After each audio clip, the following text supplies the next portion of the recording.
Okay, let's unpack this. For as long as humanity has recorded its history, we've grappled with one of the most persistent and frankly devastating questions. Why do we fight? It's a profound enigma, isn't it? Something that has puzzled everyone from, ancient historians like Thucydides right up to the most cutting-edge modern scholars. The sheer number of theories, the complex factors involved, makes it absolutely clear this is anything but a simple question. It's truly a deep dive into human nature, societal pressures, and, well, global dynamics. Today, we're welcoming you as we embark on this journey, really exploring the incredibly complex question of what causes war. We've sifted through a fascinating stack of sources, historical analyses, political science theories, psychological insights, all to bring you the most compelling explanations and some surprising facts, too. Our mission today is to try and cut through all that academic complexity. We want to explore the many lenses scholars use to understand why conflicts escalate to violence. Think of this as your shortcut to being truly well-informed on this critical subject, equipping you with frameworks to understand headlines, past events, and maybe even future challenges. And what's truly foundational here, I think, is just how much the very definition of war shapes our understanding of its causes, the way we even conceptualize it, and how that focus has shifted over time in scholarly work. That's a crucial starting point. If we don't agree on what we're studying, our conclusions can be wildly different. So let's maybe dive right into that nuance first. That's a great point, because when most of us hear the word war, we probably think of it as a singular monolithic thing. But that's really not the case, is it? War isn't just one thing. It's actually more of an umbrella term covering a whole spectrum of different forms of conflict, each with its own nuances, its own dynamics. We're talking about interstate wars, of course, the classic conflicts between nations, but also civil wars happening within a state, colonial wars, ethnic wars, even tribal conflicts. And while they all share elements, like the use of organized military force, the differences are profound. They're really important to recognize. Indeed. And historically, scholarly research, certainly going back to Thucydides, has largely focused on those interstate wars between states. They were seen as the dominant form of conflict, shaping the modern international system. And so, consequently, they became the central focus of academic debate for centuries. But here's a truly surprising fact for you. Did you know that civil wars have actually been more frequent than interstate wars during most historical periods, and dramatically so in the last half-century? This shift is something researchers like Levy and Thompson and Sarkis, Wayman and Singer have really highlighted. It's only in recent decades, actually, that international relations theorists have truly turned their attention to the causes and consequences of civil war. That was a topic previously left largely to scholars of comparative politics.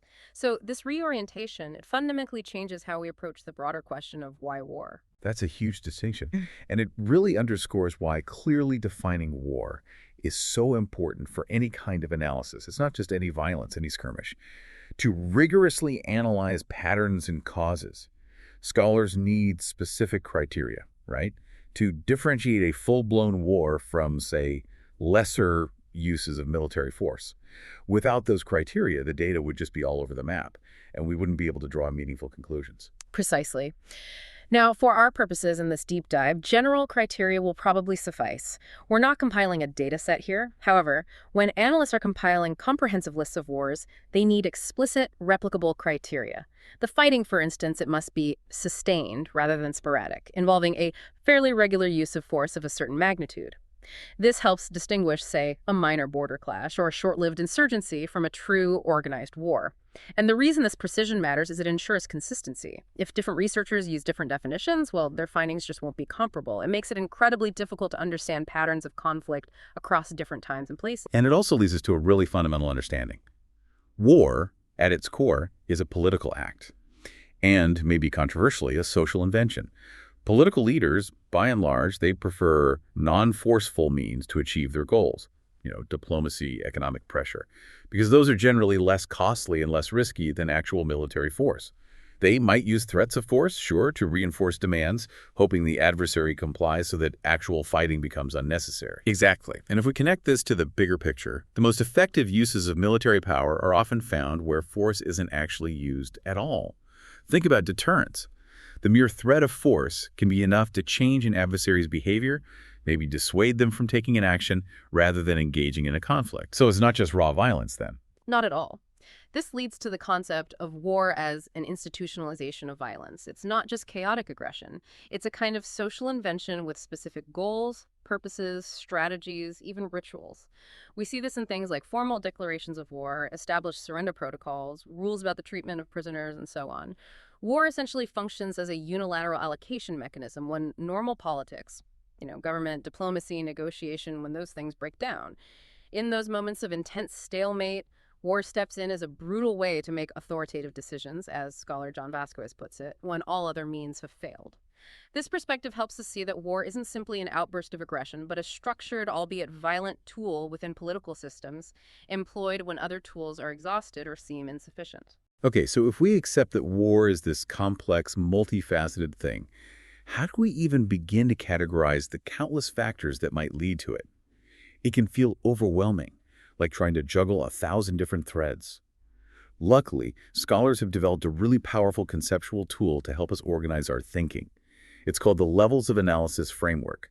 It typically divides potential causes into 3 main lenses or levels: the individual, the state or societal level, and the international system level. Right. This framework is incredibly useful. It helps classify all those causal variables and understand how different kinds of factors operate and interact in the processes leading to war and peace.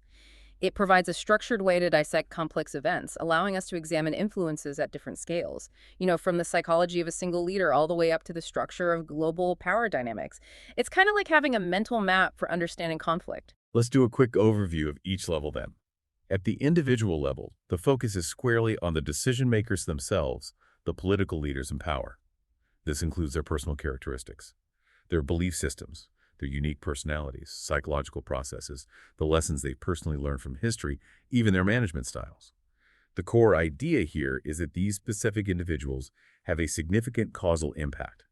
The implication being, if a different person were in charge, maybe with different beliefs or a different temperament, the outcome might have been entirely different.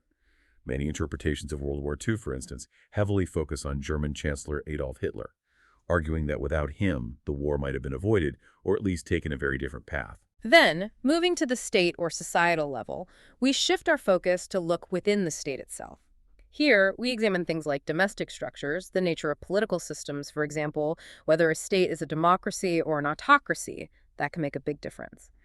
We also consider the influence of societal groups, public opinion, internal economic forces, even a nation's unique culture. These internal dynamics can exert really profound pressure on leaders and shape a state's tendency towards war or peace. And finally, at the system level, we zoom out again to consider the international system as a whole. This includes its fundamental structure, like the distribution of power among states, so bipolar, multipolar. Also, the anarchic nature of international relations, meaning there's no overarching global government to enforce rules, and just the intricate web of interactions between states. Factors here might include the global balance of power, international organizations, or prevailing norms of behavior. These are the broad, sweeping forces shaping the global chessboard, so to speak. Now, it's important to clarify a couple of nuances about this framework. First, it primarily classifies variables, those specific factors that might contribute to war rather than entire theories. While some theories might focus almost exclusively on one level, most complex theories actually combine variables from multiple levels to provide a more complete explanation. It's rarely just one thing. That makes sense. It's usually a mix. Exactly. And what's truly illuminating here is that even when a theory draws on multiple levels, it's often classified by the level of its variable that carries the greatest causal weight. For instance, neoclassical realism incorporates domestic and individual factors, but it still gives primacy to the international system, so it's generally classified as a system-level theory. Thinking about these levels helps you, the listener, organize your understanding, no matter how complex the event seems. It's like having different zoom lenses for a camera.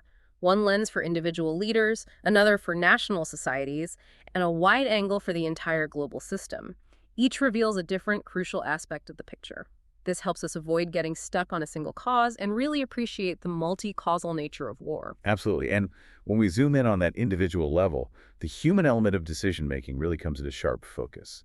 Because at the end of the day, it's individuals who make those momentous decisions for war or peace. History is full of examples where a specific leader is seen as critical. So what exactly is it about these individuals that influences such monumental choices? Well, at this level, we identify several key variables. Leaders' belief systems, their personalities, underlying psychological processes, their political socialization, how they learned about politics, and even their management styles. We also consider broader aspects, maybe human nature itself, and any hypothesized predispositions toward aggression.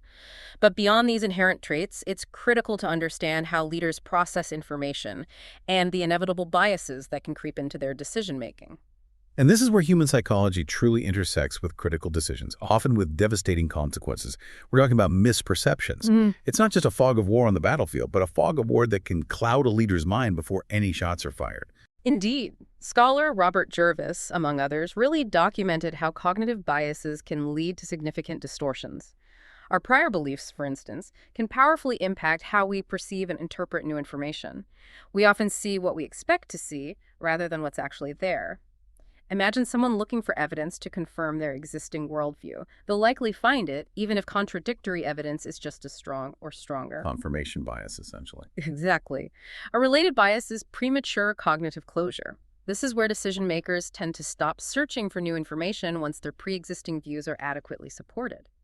This leads to the perseverance of beliefs, even when mounting contradictory evidence suggests otherwise. This clearly violates what we'd consider rational decision-making, and this can be compounded by a lack of empathy and inability to truly understand an adversary's worldview, their interests, their strategies.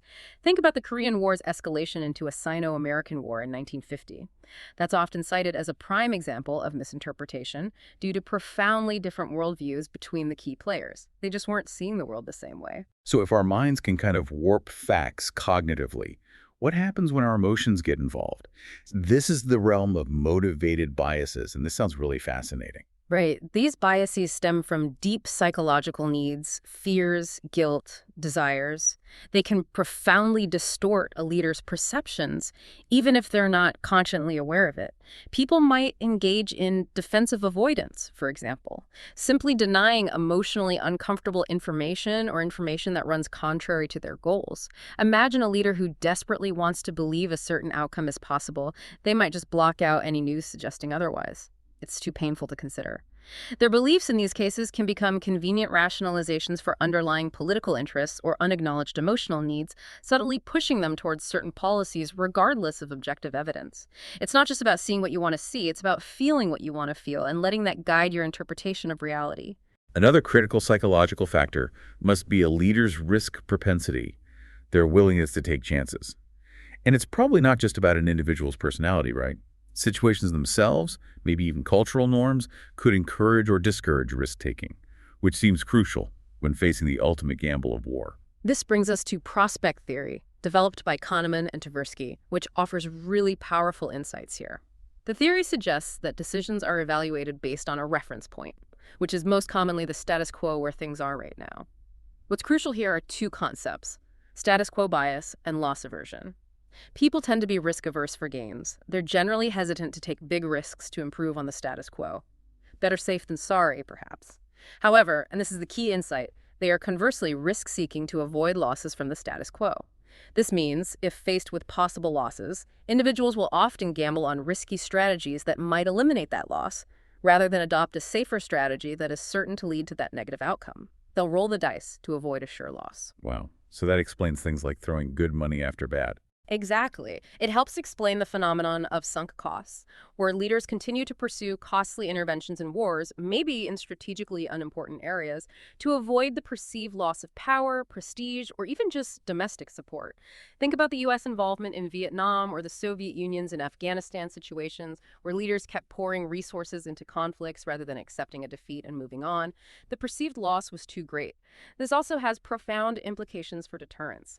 Denying an adversary potential gains is generally more likely to succeed than trying to impose losses, because leaders are psychologically wired to take bigger risks to recover what they feel they've lost or are about to lose. That's a powerful explanation for why leaders might make what, from the outside, looks like an irrational gamble. It reminds me of that famous remark by Japanese Prime Minister Hideki Tojo before Pearl Harbor. He said, "There are times when we must have the courage to do extraordinary things like jumping, with eyes closed, off the veranda of the Kiyomizu Temple." That's such a vivid picture of a leader accepting immense existential risk, presumably to avoid what he saw as an unacceptable, inevitable loss if Japan didn't act. It illustrates that desperation and perceived loss perfectly. And beyond these calculations based on gains and losses, we also have polyheuristic theory. This model suggests that leaders don't always evaluate all possible options thoroughly, like a purely rational computer might. Instead, they often use mental shortcuts. They might eliminate options outright if they are unsatisfactory on just one single critical dimension, for instance, if an option carries too high a domestic political cost or is simply unacceptable morally or ideologically. It's a non-starter. Only after filtering out those unacceptable options do they then consider other factors, like military or economic consequences, among the remaining choices. Like having a deal breaker. If it fails that one test, it's out, no matter how good it looks otherwise. Precisely. Think of it like buying a house. You might instantly rule out any house outside your budget, even if it's perfect in every other way, because that one factor is non-negotiable. This deal-breaker mentality can definitely shape foreign policy. And of course, these huge decisions about war are rarely made in calm, quiet environments. They're often made under immense stress in a crisis situation, which must affect even the most level-headed leaders. Oh, absolutely. High levels of stress can actually impair rational decision-making. This runs contrary to a common belief that crises might lead to more rational decisions because the stakes are so high. Instead, research by scholars like Holstein and George shows that stress tends to increase cognitive rigidity. You get stuck in one way of thinking. It reduces a leader's ability to make subtle distinctions, it stifles creativity, and it leads to selective filtering of information, hearing only what confirms your fears, perhaps. Under stress, leaders might consider fewer alternatives, tolerating less ambiguity, and show an increased tendency towards scapegoating others. Each of these effects detracts significantly from a truly rational decision-making process, highlighting the profound impact of psychological pressures during intense crises. It's a reminder that even the most powerful individuals are still fundamentally human, susceptible to these pressures. Okay, moving beyond the individual mind now, let's consider the domestic stage, where state and societal factors come into play. Many people have likely heard of the merchants of death hypothesis, which really gained traction after World War I. The idea was that armaments manufacturers had a disproportionate, maybe even sinister impact on the U.S. decision to enter that war, anticipating huge profits. Yes. The belief was that firms producing ships, munitions, tanks, trucks, and so on used their influence to pressure the government to adopt increasingly hardline policies that are likely to lead to war, as some scholars at the time argued. They saw war as good for business. However, this view has faced significant critique over the years. Kenneth Waltz, a very prominent international relations theorist, countered that states engaged in expansion not primarily because they were capitalist, but because they were powerful. Capitalism, in his view, simply made them more efficient and thus more powerful, which then enabled and encouraged expansionist behavior regardless of the specific economic system. So it wasn't necessarily that specific companies caused wars for profit, but that the economic system enabled states to become powerful enough to wage them more effectively. That's an interesting distinction. Another concept from history is this idea of imperialism as a safety valve. The notion that having an open colonial frontier could actually make the world safer for the great powers, paradoxically. Right. Classical realists like Hans Morgenthau argued that imperial expansion in the periphery, outside the core European theater, might have actually reduced the likelihood of great power war by diverting conflicts away from Europe itself. Instead of fighting each other directly over vital European interests, great powers could compete and clash in colonies, where conflicts were seen as less critical and more easily contained or resolved without escalating to a major war between the powers themselves. Vladimir Lenin, coming from a very different perspective, implicitly recognized this too. He argued great power wars were unlikely until the world was fully divided by colonial powers, leaving them nowhere else to expand but against each other. However, not everyone agreed. Scholars like Karl Kautsky propose an idea called ultra-imperialism, suggesting that capitalist states could actually cooperate, form cartels almost, to regulate global conflict and exploitation rather than constantly fighting over colonies. The historical record, of course, shows bits of both competition and cooperation. Another powerful domestic factor we need to consider is the influence of military elites. While we might like to think civilian governments are always firmly in charge, the economist Joseph Schumpeter famously argued that wars often result primarily from the parochial interest of military organizations, imposing their will on states, seeking conflict to enhance their own power, budgets, and prestige. Schumpeter's argument has certainly faced critiques. Some argue he underestimated the genuine conflicts of interest between states and broader escalatory pressures that go way beyond just military self-interest. It's also clear that pressures for war often come from civilian elites, as arguably seen in the lead up to the Iraq War in 2003. And sometimes militaries actually resist expansionist policies. The German military, for example, resisted some of Hitler's early, riskier moves. However, the influence of military organizations remains undeniable. They possess specialized knowledge, they have strong institutional interests, and they hold a powerful voice in national security debates. Their perspective inevitably shapes the options considered. This leads us nicely into the idea of log-rolled coalitions. Scholar Richard Snyder introduced this theory, suggesting that internal groups within a state, maybe specific industries, ethnic lobbies, bureaucratic factions with very narrow, specific interests in certain forms of expansion or military buildups, can form powerful log-rolled coalitions. Exactly. These coalitions work by trading support for each other's pet projects. You back my desire for a bigger navy, and I'll back your push for subsidies for this export industry. By doing this, they can become strong enough to significantly influence or even dominate national policy. Their concentrated interests mean they reap significant benefits from expansionist policies, say, a specific industry benefiting from military contracts, or a political faction gaining from a territorial grab, while the broader costs, like taxes or casualties, are diffused across the whole society. The resulting policies are often more expansionist than any single group would prefer on its own. And critically, sometimes these log-rolled policies even exceed the state's available resources, leading to dangerous overextension. This helps explain how states can sometimes pursue foreign policies that seem irrational from a purely national interest perspective, driven instead by this internal bargaining and coalition building. We also see political economy models of foreign policy at play. These look at how different domestic economic coalitions based on their self-interest pressure governments to adopt particular foreign policies. It's really about who benefits economically from war or peace. Precisely. One example is Narizny's model. It suggests that in certain class-divided democracies facing sharp threats, leftist governments might be more willing to build armaments because they are less beholden to wealthy taxpayers who resist tax hikes. Conservative governments, on the other hand, might prefer avoiding defense spending through alliances or even appeasement to protect their traditional voter base from higher taxes or increase government control over the economy. This model offers one explanation, for instance, for Neville Chamberlain's appeasement of Hitler in the 1930s, partly driven by a hesitation to impose the necessary taxes on the wealthy or increase government controls required for rapid rearmament. Lobel's model, similarly, identifies two distinct coalitions often vying for influence. Outward-looking internationalists, like export-oriented firms, international finance, skilled labor, who generally prefer conciliation, low defense spending, and strong international economic ties. And then economic nationalists, often representing less competitive domestic sectors, who might oppose arms buildups due to fears of increased capital costs, inflation, and higher taxes that could hurt their specific industries. These internal economic battles can profoundly shape a nation's stance on the world stage. Okay, here's a question many people have likely wondered about. Have you ever thought that leaders, maybe when they're facing internal troubles, a bad economy, low approval ratings, might try to distract everyone by bashing the foreigners or starting a small conflict? This is the core idea of diversionary theory, sometimes called the rally around the flag effect. The premise is indeed that leaders facing low domestic political support, maybe legitimacy crises, or poor economic performance, might strategically use external military force to divert public attention and hopefully rally support behind them. A short, victorious war can be politically very useful. However, the evidence on this is actually quite mixed, which makes it an interesting puzzle.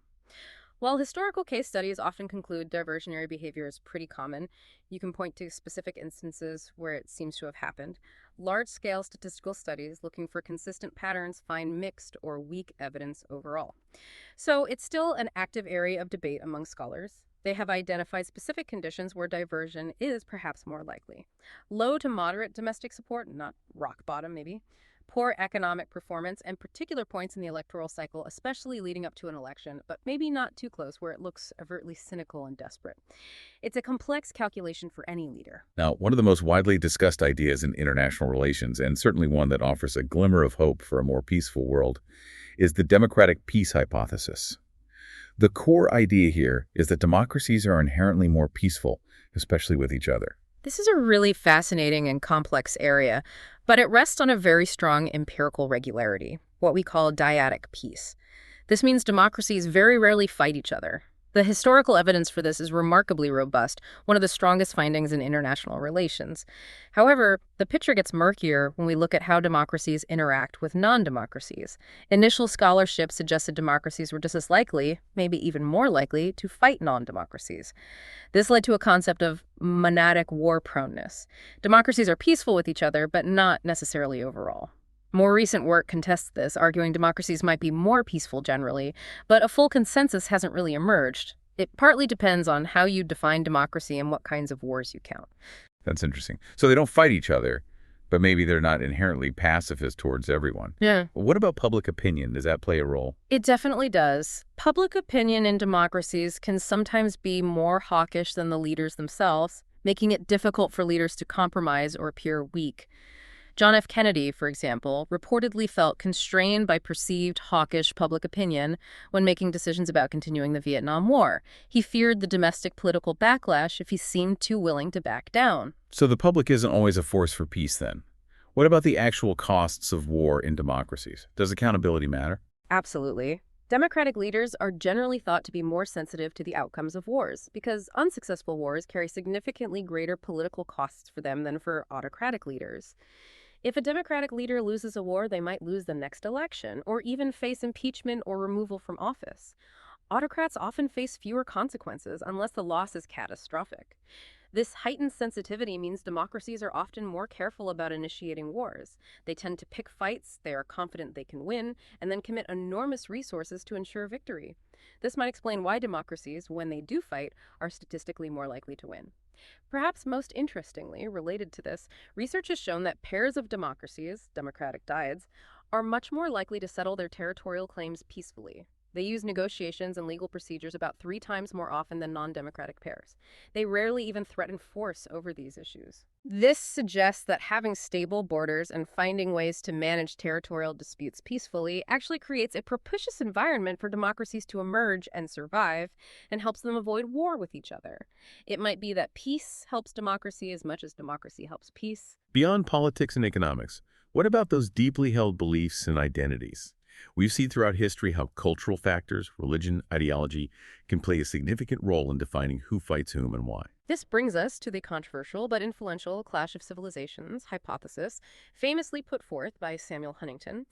He argued that the fundamental nature of international conflict has evolved over time, from clashes between princes before the French Revolution to clashes between nation-states up to World War I, then clashes of ideologies, like communism versus capitalism after 1917, all largely happening within Western civilization. Huntington forecasts that the next phase, after the Cold War, would be clashes between major world civilizations, Western, Islamic, Confucian, Orthodox, etc., driven by fundamental cultural and religious differences. The fault lines of the future, he argued, would be civilizational. We've certainly seen historical examples where culture, religion, or ideology were primary drivers or significant contributing factors. Think religion in the 30 Years' War, ideology in the Cold War, maybe even aspects of race in the Pacific War between the US and Japan. The big question remains how much these deep cultural identities will shape conflicts going forward. Okay, let's zoom out now to the broadest scope of analysis, the global chessboard, looking at system-level theories of war. Imagine a neighborhood where everyone builds a fence for security, but their neighbors see that fence not as protection, but as a potential threat, so they build bigger fences. Before you know it, everyone feels less safe. That's essentially the security dilemma in international relations, isn't it? A really pervasive feature of global politics. That's a perfect analogy. This core idea, articulated by scholars like John Hirsch and Robert Jervis, states that the actions states take purely to increase their own security. Things like building up their military or forming defensive alliances are very often perceived as threatening by potential adversaries. This, in turn, leads those adversaries to respond with their own security measures, bigger armies, counter-alliances. And the result, paradoxically, can be an actual decrease in the original state's security. It's a vicious cycle. This is compounded by the fact that most weapon systems have a dual-use nature. Is that tank for defense or offense? Is that missile defensive or offensive? It's often hard to tell, leading to worst-case assumptions. The result is often an action-reaction cycle, a conflict spiral, where both sides become worse off, feel less secure, and which can sometimes inadvertently escalate all the way to war, even when neither side initially wanted or intended it. Each side feels purely defensive, seeing the other's actions as aggressive, leading potentially to a tragic outcome. So if your neighbor builds that fence, do you build a bigger fence in response, or do you try to de-escalate, maybe bring them a pie? This analogy perfectly represents the two opposing policy prescriptions that stem from this dilemma: spiral theory versus deterrence theory. Yeah. They seem to point policymakers in completely opposite directions. Exactly. Deterrence theorists generally advocate hardline policies. Hmm. They believe that conciliation, or being too soft, actually increases the probability of war by undermining deterrence and signaling weakness. They often point to the British and French appeasement of Hitler at Munich in 1938 as the classic example of a failed conciliatory approach that only emboldened aggression. Standing firm, they argue, is safer. Conversely, spiral theorists advocate more conciliatory policies. They argue that hardline approaches are precisely what provoke conflict spirals and increase the likelihood of war by fueling fear, mistrust, and insecurity in the adversary. They would suggest that an overly aggressive posture might push a fearful adversary into a corner, potentially leading them to launch a preemptive strike out of desperation. Being conciliatory, they argue, can break the cycle. So who's right? Well, as Jervis points out, each theory is probably flawed because it makes unconditional predictions always be tough or always be conciliatory. The real key question, therefore, is understanding the conditions under which coercive threats are effective and the conditions under which they are not. Context, in other words, is everything. Knowing when to stand firm and signal resolve and when to offer reassurance and an olive branch is perhaps the fundamental challenge of statecraft. There's no single magic formula. This leads directly into another long-standing debate about the structure of the system itself. Balance of power and system polarity. Is a bipolar system, like the Cold War with two superpowers, more stable and less war-prone than a multipolar system, with multiple strong powers like Europe before World War I? It's a fundamental question about how global structure influences the likelihood of major war. Classical realists like Hans Morgenthau, along with scholars like Deutsch and Singer, generally argued that multipolar systems were more stable. They believed multipolarity offered more flexibility, more potential allies to form coalitions against any would-be aggressor. It also diffused conflicts, as powers focused on different rivals, and cross-cutting alliances prevented the world from dividing rigidly into two hostile camps. More players meant less chance of everyone getting dragged into one fight. However, later research, notably Jack Levy's extensive historical analysis across 5 centuries, really challenged this view. He found that bipolar periods, while perhaps having more frequent wars overall, tended to have wars that were less severe and of lower magnitude. Think proxy wars rather than global conflicts. Multipolar periods, conversely, were associated with extremely severe but perhaps less frequent wars. When wars happened, they were huge. The nuanced conclusion seems to be that a multipolar distribution of capability, especially when it becomes polarized into two rigid alliance blocks, much like the situations preceding both World War I and World War II, with no single power or bloc having clear preponderance, is the configuration most associated with wars of the greatest scope, severity, and duration. It's the combination of multiple powerful actors and rigid alignments that seems particularly dangerous. It's also important to remember, as you mentioned earlier, that realism itself isn't just one single unchanging idea. It has evolved significantly over time, leading to different variations that try to capture more of the complexity of international politics. Indeed. Neorealism, as articulated most famously by Kenneth Waltz, focused almost entirely on the structural factors of the international system anarchy and the distribution of power. Waltz argued it could explain war's dismal recurrence through the millennia, but wasn't really designed to explain specific wars or the details of foreign policy behavior. Critics found this too abstract, too limiting. They wanted theories that could explain why specific wars happened when they did. This led to other variations. Offensive realism, associated with scholars like John Mearheimer, emphasizes the relentless pursuit of power as the only sure path to security in an anarchic world.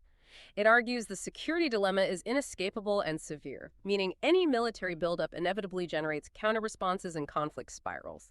States must maximize power or risk being dominated. In contrast, defensive realism, linked to scholars like Stephen Walt or Jack Snyder, emphasizes the pursuit of security rather than power maximization. It suggests that anarchy's negative effects can sometimes be mitigated by factors like defensive military technology, geography that favors defense, and cooperative state strategies. It often incorporates domestic variables to explain when states might feel secure enough to cooperate rather than compete relentlessly. And a more recent variation, neoclassical realism, departs even further from strict structuralism. It tries to build a more complete theory of foreign policy by paying much greater attention to domestic structures, perceptions of leaders, and state institutions, how these factors filter the pressures coming from the international system. Each version grapples with the same core problem of war and anarchy, but with different emphasis and levels of complexity. Shifting focus slightly within the system level, what happens when one state becomes incredibly powerful, perhaps even overshadowing all others? This introduces the idea of a hegemon, a dominant state, and the related theories of hegemonic stability and power transition. Right. The core idea of power transition theory, developed by scholars like Organsky, is that concentrations of power are generally stabilizing. When there's a clear dominant state, a hegemon, it can set the rules of the game, enforce stability, and manage the international system, potentially reducing conflict. Think of Britain in the 19th century or the US after World War II. However, the theory argues that transitions of power periods when a rising power begins to challenge the dominant one are inherently destabilizing and are the times when major wars are most likely to occur. Think about the rise of Germany challenging Great Britain before the World Wars. That challenge is the dangerous moment. That leads to a really interesting contemporary puzzle, doesn't it? It absolutely does. Here's where it gets really interesting for today's world. A significant puzzle for many scholars is why the historically unprecedented economic and military power of the United States, especially after the Cold War, has not led to a clear great power balancing coalition forming against it, as traditional balance of power theory might predict. Scholars like Zakaria, Eikenberry, and Wald have explored this extensively. Some realists argue that balancing will eventually happen. It just takes time for other powers to coordinate and build up their capabilities. Others suggest that states recognize relatively benign U.S. intentions. The U.S. isn't seen as having major territorial ambitions against other great powers, making them less inclined to balance aggressively against it. Or perhaps U.S. power is just too overwhelming right now. This theory, of course, directly informs current anxieties about a potential future Sino-American conflict as China's power continues to rise relative to the U.S. The theory predicts this transition phase will be dangerous, though the exact timing, likelihood, and nature of any conflict remain highly uncertain and debated. It's also worth noting a difference in focus. Traditional balance of power theories often focus on land-based military power, largely from a European historical perspective. Power transition theory often uses broader measures like overall wealth or gross national product and applies more readily to the global system as a whole. Another powerful idea coming more from the liberal tradition of international relations is the notion that strong economic ties can prevent war. Can economic interdependence really foster peace? The idea of commercial pacifism that trade makes war unthinkable is quite old. Yes, classical liberal thinkers like Adam Smith, David Ricardo, and Montesquieu argued passionately that trade promotes peace. It creates mutual interests, shared prosperity, and makes nations dependent on each other, thus raising the costs of conflict. Thomas Paine even suggested commerce could eventually extirpate the system of war entirely. This optimistic view held considerable sway for a long time. But then came World War I. The outbreak of that devastating war, despite unprecedented levels of economic interdependence between the major European powers, especially Britain and Germany, severely challenged this view. If trade couldn't stop that war, maybe the theory was wrong. However, the idea was later revived, particularly in the latter half of the 20th century, with more sophisticated methods and data. The proposed causal mechanisms remain similar. The economic opportunity cost, or trade disruption hypothesis, suggests leaders avoid war because they anticipate the disruption of valuable trade and the loss of significant economic benefits. Higher trade means higher opportunity costs of going to war. Additionally, domestic groups that benefit significantly from international trade importers, exporters, international investors are thought to pressure their governments for peace, acting as a powerful internal constituency against conflict. The debate continues, but the potential pacifying effect of economic ties remains a key area of research. Now, states don't treat all other states equally, do they? They clearly prioritize who they see as a potential threat, and the history of interactions between specific pairs of states can be incredibly powerful, shaping future decisions and increasing tensions. This leads us to the concept of international rivalries. Absolutely. States explicitly gear their diplomacy, their security planning, their intelligence gathering towards a prioritized schedule of which states are most likely to represent threats. You don't worry equally about everyone. Alliances, for instance, are often formed explicitly against specific perceived threats. Think of NATO being formed primarily to counter the perceived threat from the Warsaw Pact during the Cold War. What's crucial here is that The probability of conflict escalation in the next confrontation between two rivals is to some degree a consequence of the history of their previous interactions. They have a shared, often negative, history, repeated crises between the same two states, and the lessons leaders learn or mislearn from past successes or failures in those crises can lead them to adopt increasingly hardline bargaining strategies over time. This was tragically seen in the multiple crises involving the great powers in the decade leading up to World War I, where leaders became locked into escalatory patterns based on past encounters. Conversely, a truly terrifying experience like the Cuban Missile Crisis induced much greater caution and a desire for de-escalation and crisis management mechanisms between the United States and the Soviet Union in the decades that followed. History, especially the history of specific rivalries, really does weigh heavily on future choices. Okay, here's a fundamental puzzle.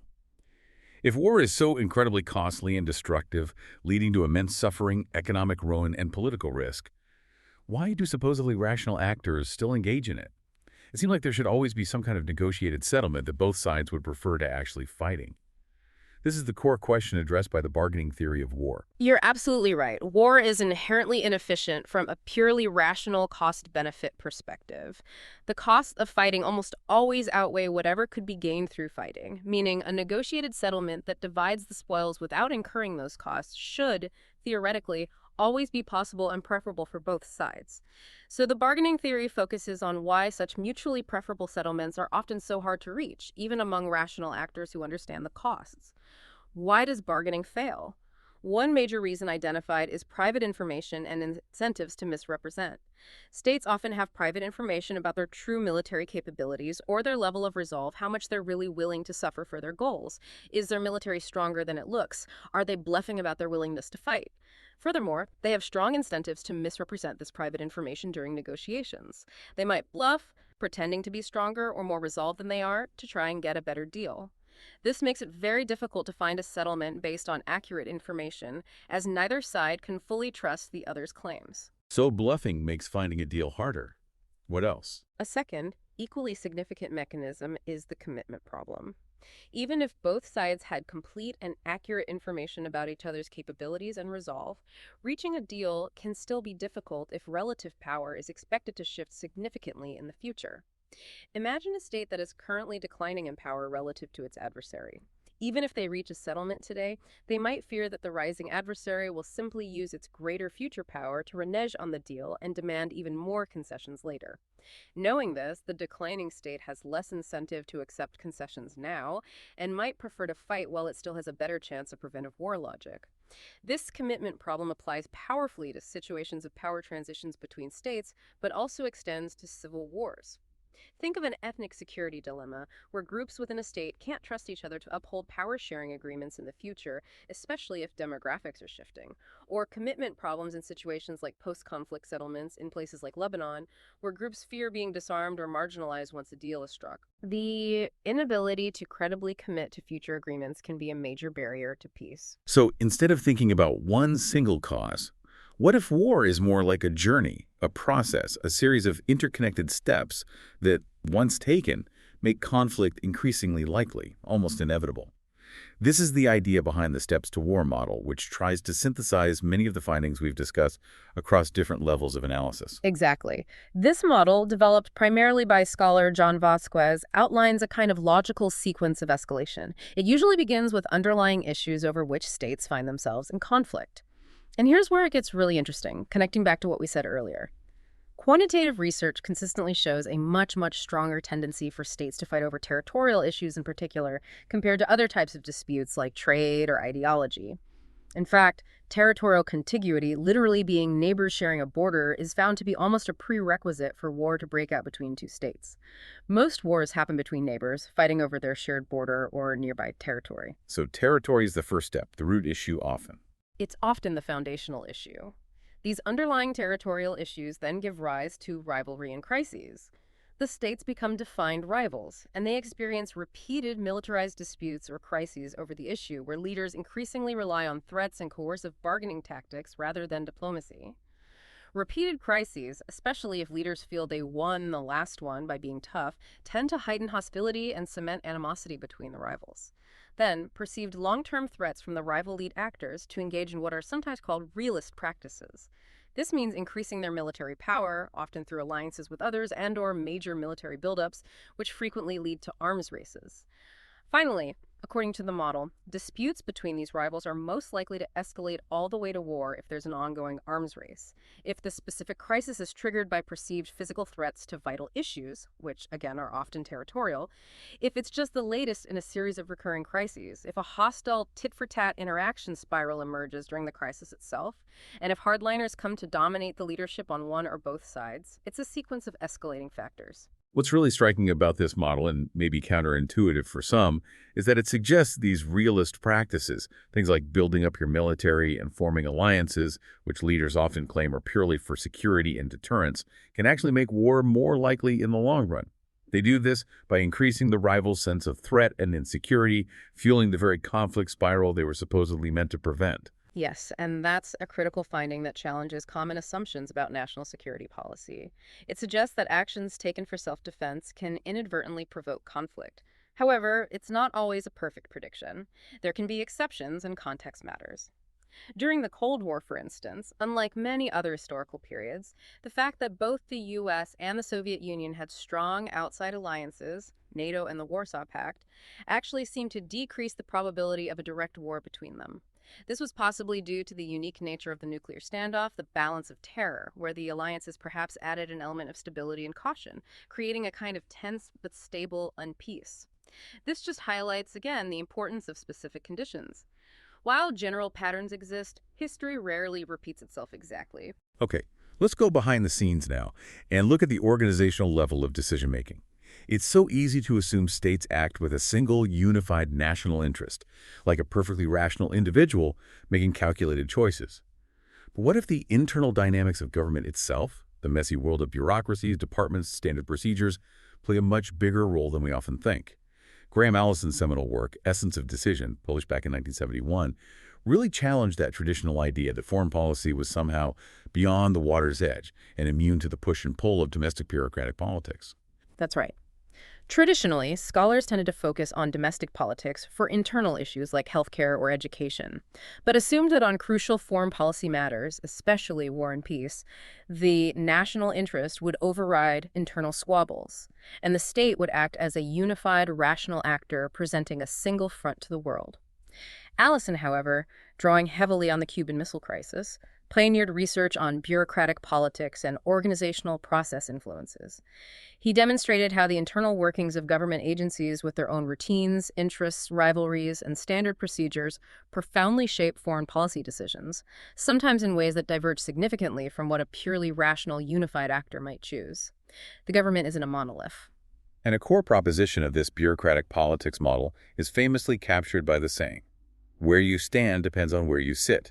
This basically means an actor's policy preferences are often best predicted by their organizational role and the interests of the specific organization or department they represent, rather than some abstract notion of the overall national interest. Exactly. So, for example, the Department of Defense or the military branches often push for new weapon systems and budget increases because these directly benefit their organization's mission, its power, its prestige, and its budget share.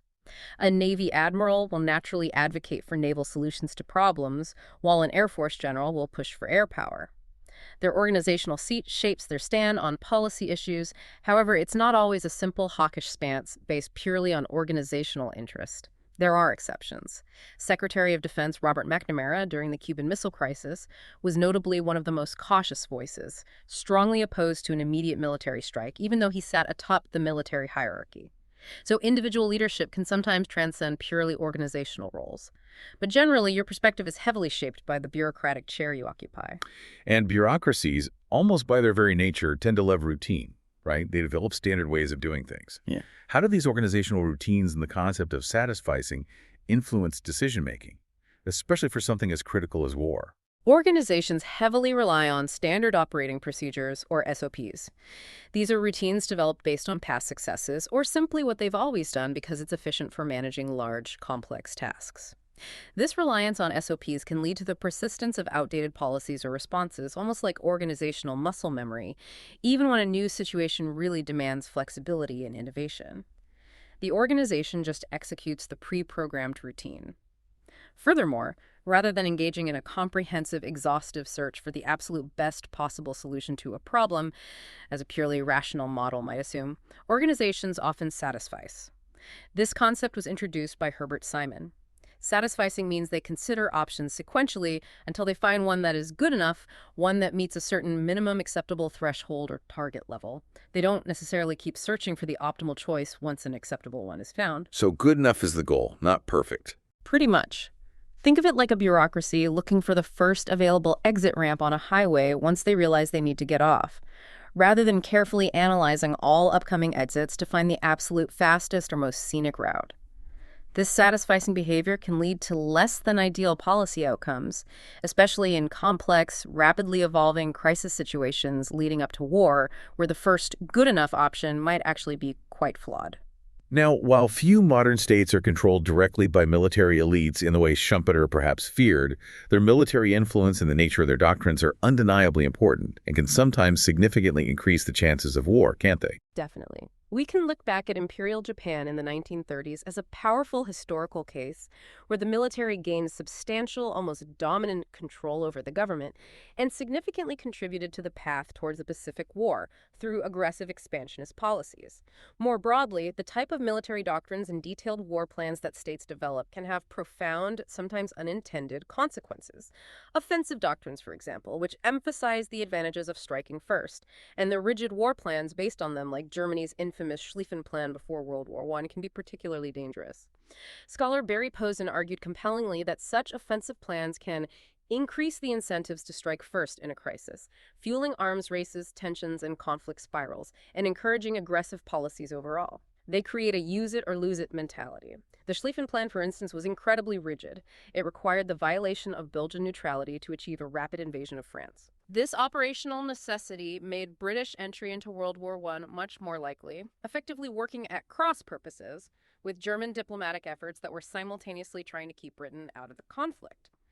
The military's pre-existing plans often take on a life of their own in a crisis, severely narrowing diplomatic options. It's also a really sobering thought that sometimes government policy doesn't just use the intelligence provided by its agencies. It actively shapes it, perhaps even distorts it, to fit a pre-existing agenda or desired course of action.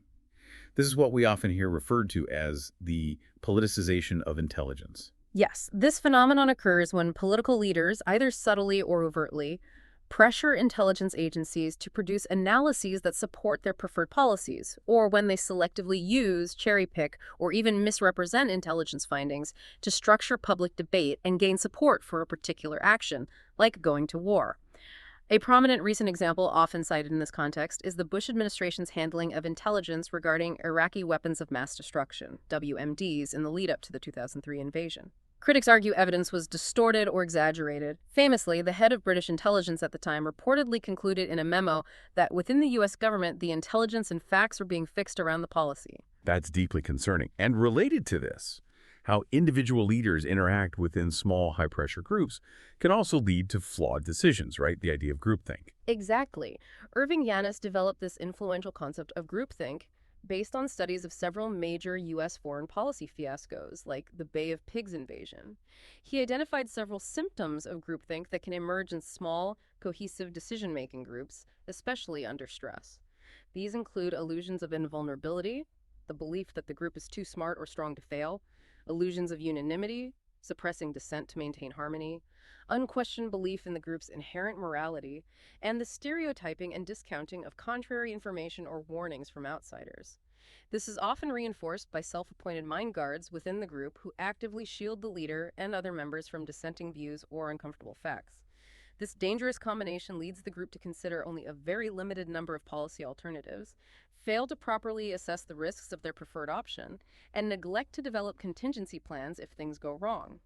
All of this can push a group towards disastrous decisions, including the decision for war, by shutting down critical thinking and realistic appraisal. It's a powerful reminder that even groups of very smart, dedicated people can make terrible collective decisions when caught in this kind of dynamic. So far, we've largely focused on interstate conflicts, wars between states. But now, let's specifically turn our attention to understanding civil wars. Beyond interstate conflict, we've already touched on that surprising fact that civil wars are actually more frequent than interstate wars, especially in recent history. This makes studying their causes and dynamics incredibly important for understanding global conflict today. Absolutely. And this shift in focus has led to an important discussion, sometimes framed as the old war-new war debate, highlighted by scholars like Mary Kaldor. Old wars in this framework were typically tied to the rise of the modern nation state. They were often focused on capturing territory or imposing a specific ideology, and they were generally fought by state-controlled, uniformed armies. Think of the classic image of national armies clashing on a battlefield. New wars, on the other hand, which have become more prominent since the end of the Cold War, often occur in contexts of economic deterioration, high unemployment, growing inequality, and state weakness or even outright disintegration. They are often characterized by privatized violence, involving a confusing and shifting array of actors, warlords, criminal gangs, ethnic militias, private security companies, international mercenaries. The lines between combatants and civilians often become blurred, funding comes from illicit sources, and the violence can be particularly brutal, often targeting civilians based on identity. It's a much more complex and often messier form of conflict than the old wars. So what drives these internal conflicts? What causes civil wars to break out? Earlier theories often pointed to things like relative deprivation, the idea that it's not necessarily the poorest or most oppressed to revolt, but populations whose conditions were improving and then suddenly stalled or regressed, creating a gap between expectations and reality. Or they pointed simply to inequality, though the evidence on inequality as a direct cause has actually been quite mixed. Right. The discussion evolved significantly from those earlier ideas. For a while, there was a prominent greed versus grievance debate. Scholars debated whether civil wars were primarily fueled by greed, essentially. The desire by rebel groups to capture and control valuable, lootable resources like diamonds, timber, oil, or opium, or by genuine grievances rooted in things like political exclusion, economic inequality, ethnic discrimination, or historical injustices. It's largely concluded now that greed alone rarely fuels the start of civil wars. Grievances usually provide the initial motivation. However, the availability of lootable resources often plays a crucial role in sustaining rebellions, providing the financing necessary to keep fighting. So greed becomes more of a byproduct or a means of financing rebellion rather than its root cause. The debate has now largely shifted again, moving towards a motivation opportunity debate. This framework looks at the factors that provide the motivation for rebellion, like grievances, versus the factors that provide the opportunity for rebellion to succeed, like state weakness, favorable terrain, external support, or available financing. Distinguishing between motivation and opportunity empirically can be challenging, as much of the evidence for motivation, like poverty or inequality, can also be interpreted as representing opportunity, a weak state unable to address grievances. So what are the key factors that research suggests make civil wars more likely to start and perhaps last longer? Several key factors consistently emerge from the research. Weak states are highly susceptible. Strong states usually have the capacity to suppress potential grievances, provide basic services, and maintain order. Weak states simply cannot, allowing grievances to fester and rebellions to gain traction. State capacity is crucial. Financing is absolutely critical for rebel organizations. They need money for weapons, supplies, and fighters. After the Cold War ended, superpower funding for proxy wars largely dried up. It was often replaced by support from hostile neighboring governments, diaspora communities supporting their ethnic kin abroad, and importantly, local extortion and control of natural resources or illicit economies. This means poor states with easily extorted natural resources like blood diamonds in Sierra Leone or cobalt in the Congo are particularly prone to prolonged civil wars because rebels have a relatively easy way to fund themselves independently. Certain socioeconomic factors also play a role. Poor economies generally, high levels of inequality, especially horizontal inequality between different ethnic or regional groups, and social structures revolving around two or three large, competing ethnic groups tend to encourage longer and more intractable civil wars, as these divisions can be easily exploited by political entrepreneurs mobilizing support along identity lines. And finally, external support has historically been a major amplifier of civil conflicts. During the Cold War, both the US and the Soviet Union frequently exploited local grievances in developing countries, providing training, weapons, funding, and ideological justification for favored factions. This vastly expanded the scale and duration of internal warfare around the globe. Since the end of the Cold War, this direct superpower intervention has reduced, leading perhaps to more limited, though still devastating, internal conflicts. However, weak states and the underlying potential for civil war persist in many regions. That leads to an interesting question. Are the things that actually start a civil war the same as the things that keep it going? Are the drivers of onset and duration the same, or are there important differences? That's a crucial distinction, and the answer is probably a bit of both. Many factors likely influence both the initial outbreak, onset, and how long the conflict lasts, duration. Things like deep-seated inequality, the weakness of the state, or the presence of rough, mountainous terrain that provides sanctuary for rebels, these probably contribute to both starting and sustaining conflict. However, some variables might have a greater impact on one phase than the other. For instance, as we discussed, the presence of easily lootable natural resources probably has a greater impact on the duration of a civil war than on its initial onset.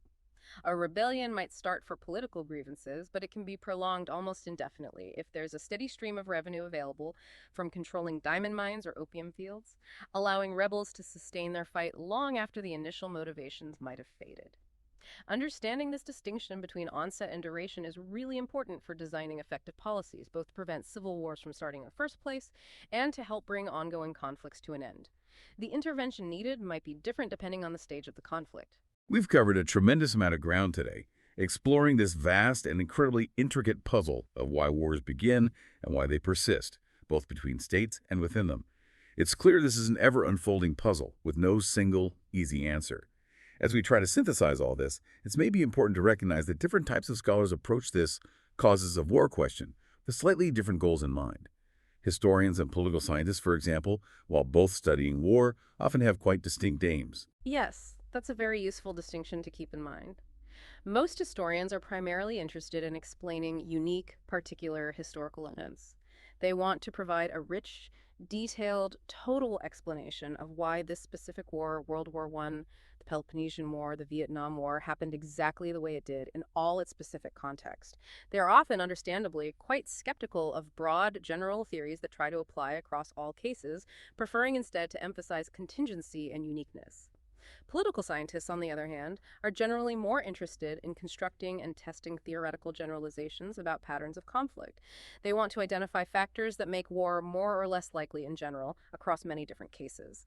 They tend to see predictability in probabilistic terms. Factor X makes war more likely, not inevitable, and they use methods like statistical analysis of large data sets or rigorous comparative historical case studies, using techniques like process tracing or controlled comparison, to test their theories about these general patterns. This difference in aims explaining the particular versus generalizing about patterns influences the type of evidence they seek and the kinds of conclusions they draw. But both approaches are absolutely essential for a complete understanding of war. We need both the rich detail and the broad patterns. Now, if there's one factor that seems to consistently stand out in the research, cutting across different levels of analysis, different types of theories, in different historical periods, it really seems to be the critical role of territory. It just keeps coming up as a major flashpoint for conflict. Indeed. The research across decades, using various methods, has consistently shown that territorial disputes are far more likely to escalate to war than other types of disputes, like those over trade policy, ideology, or regime type. Something about land seems uniquely conflict-prone, and as we noted earlier, contiguity, literally being neighbors sharing a border, is found to be almost a necessary condition for war to break out between states. Most wars happen between countries that physically touch each other, often fighting over that shared border or adjacent land. What's truly fascinating here, and offers a potential insight into the Cold War, is that the absence of a salient, contiguous territorial dispute between the US and the Soviet Union likely played a significant role in helping them avoid a direct hot war despite their intense global rivalry, ideological animosity, and massive arms race. They didn't share a border they fundamentally disagreed about. Conversely, think about the triggers for the World Wars. Austria-Hungary's dispute with Serbia over territory and influence in the Balkans, sparked by an assassination linked to Serbian nationalism in disputed territory, triggered World War I. And Hitler's aggressive demands for and seizure of contiguous areas, the Rhineland, Austria, the Sudetenland, Poland, led directly to World War II. Territory was central. And it's not just any territory, right? Yeah. Some pieces of land are clearly more important than others. Exactly. The salience of the territory in dispute matters a great deal. Research suggests that disputes involving homeland territory versus distant colonial possessions, territory with significant permanent populations, especially co-ethnics, land with strong historical or symbolic claims to sovereignty, territory containing valuable resources or strategic locations, or land with explicit ethnic or religious significance. These types of territorial disputes are the most likely to escalate to violence. They tap into core issues of national identity, security, and prosperity. Furthermore, there's evidence that the longer territorial disputes remain actively contested, the harder they become to settle peacefully. Over time, states tend to build up both material links, infrastructure, settlement, and powerful symbolic links to the disputed territory, integrating it ever more deeply into their national narrative and identity. Yeah. This makes compromise seem like a betrayal of national heritage, making peaceful resolution incredibly difficult. The dispute becomes entrenched. So understanding all these complex causes of war is one thing, but can this knowledge actually help us build peace? What's the promise of peace, beyond just stopping the fighting or achieving the mere absence of conflict? That's the crucial question, isn't it? And the key to understanding war ultimately probably lies in understanding peace, as John Vasquez eloquently puts it in his work. Peace isn't just the absence of war. It's about the presence of effective global institutional contexts and robust rules of the game that provide alternative mechanisms for resolving disputes and managing relations, besides just relying on raw power politics and military threats. These peace systems, when they work, involve things like established rules and norms that states generally adhere to and don't just unilaterally abrogate when convenient. They might involve practices like creating buffer states between rivals using mechanisms like compensation or territorial exchanges, or establishing concerts of power among major states to cooperatively manage potentially disruptive issues, especially territorial ones. Critically, maintaining peace often requires a conscious effort by states to avoid putting certain life and death issues, especially those involving the core territory or vital interests of major states, onto the international agenda in ways where compromise becomes impossible. Some issues are just too dangerous to push too hard. And these peace systems must also be flexible enough to accommodate new actors entering the system and new types of issues emerging as the world inevitably changes. Rigidity can lead to breakdown. So things like international organizations would play a big role here then, providing those forums for dialogue and rulemaking. Precisely. There's some compelling quantitative evidence suggesting a negative correlation. Historically, the greater the number of intergovernmental organizations, IGOs, present in the international system, the less frequently arms buildups occur between states, and generally the less war there is overall. These institutions provide crucial forums for dialogue, negotiation, information sharing, mediation, and the development of shared norms and expectations, all of which can help reduce misunderstandings and reliance on unilateral military solutions. And finally, perhaps somewhat pessimistically but realistically, peace is often learned through pain. Major wars are devastating, and their aftermath often creates opportunities for fundamental change. Post-major war settlements, think of the Congress of Vienna after the Napoleonic Wars, or the UN system after World War II, often establish new systems for dispute resolution and sometimes lead to profound changes in domestic political systems as well. Consider the purge of militaristic hardliners in Germany and Japan after their defeat in World War II. This made it incredibly difficult for similar ideologies or factions to regain power and advocate for aggressive war again in the post-war era. It suggests a painful but potentially profound societal learning process that can rebuild the very foundations of peace, at least for a time. So after this extensive deep dive, what does this all mean for you, our listener, as you try to make sense of the news, of history, of the conflicts we see around the world? We've journeyed through the intricate psychology of individual leaders, we've explored the powerful domestic pressures coming from societies and bureaucracies, and we've analyzed the overarching structural forces of the international system itself. It's crystal clear, I think, that war is almost never monocausal. It's a complex interplay of factors operating at all these different levels. Often, it seems to follow something like that steps-to-war sequence, where underlying issues like territorial disputes, combined with deep-seated rivalries, the formation of alliances, and dangerous arms races, can tragically combine to push states over the brink into conflict. And the specific causes, or the combination of causes, may even vary significantly across different historical periods or different types of conflict, making a single universal theory of war perhaps forever elusive. But the ongoing effort to understand these varied causes, these complex dynamics, isn't just an academic exercise. It's a vital pursuit for anyone trying to make sense of the human condition and the world we live in. Absolutely. This deep dive really shows us, I hope, that understanding war is about seeing the recurring patterns in human behavior, recognizing the profound impact of our leaders' decisions and their biases, and appreciating the subtle yet powerful influence of the global stage, the system itself, on all our lives. It's about trying to recognize the warning signs and understand the complex web of interactions that can tragically pull societies into devastating conflict. And as we conclude today's discussion, maybe consider this provocative thought to take away. If peace is indeed often learned through pain, as the historical record seems to suggest, and if stable borders and agreed upon rules are a crucial foundation for lasting peace, then you might ask yourself, what lessons are we collectively truly internalizing from the conflicts happening in our world today? And perhaps more pointedly, what current unsettled borders, whether they are physical, territorial borders, or perhaps metaphorical borders related to identity, resources, or ideology, might be laying the groundwork, quietly or not so quietly, for tomorrow's challenges and potential conflicts. Something to think about.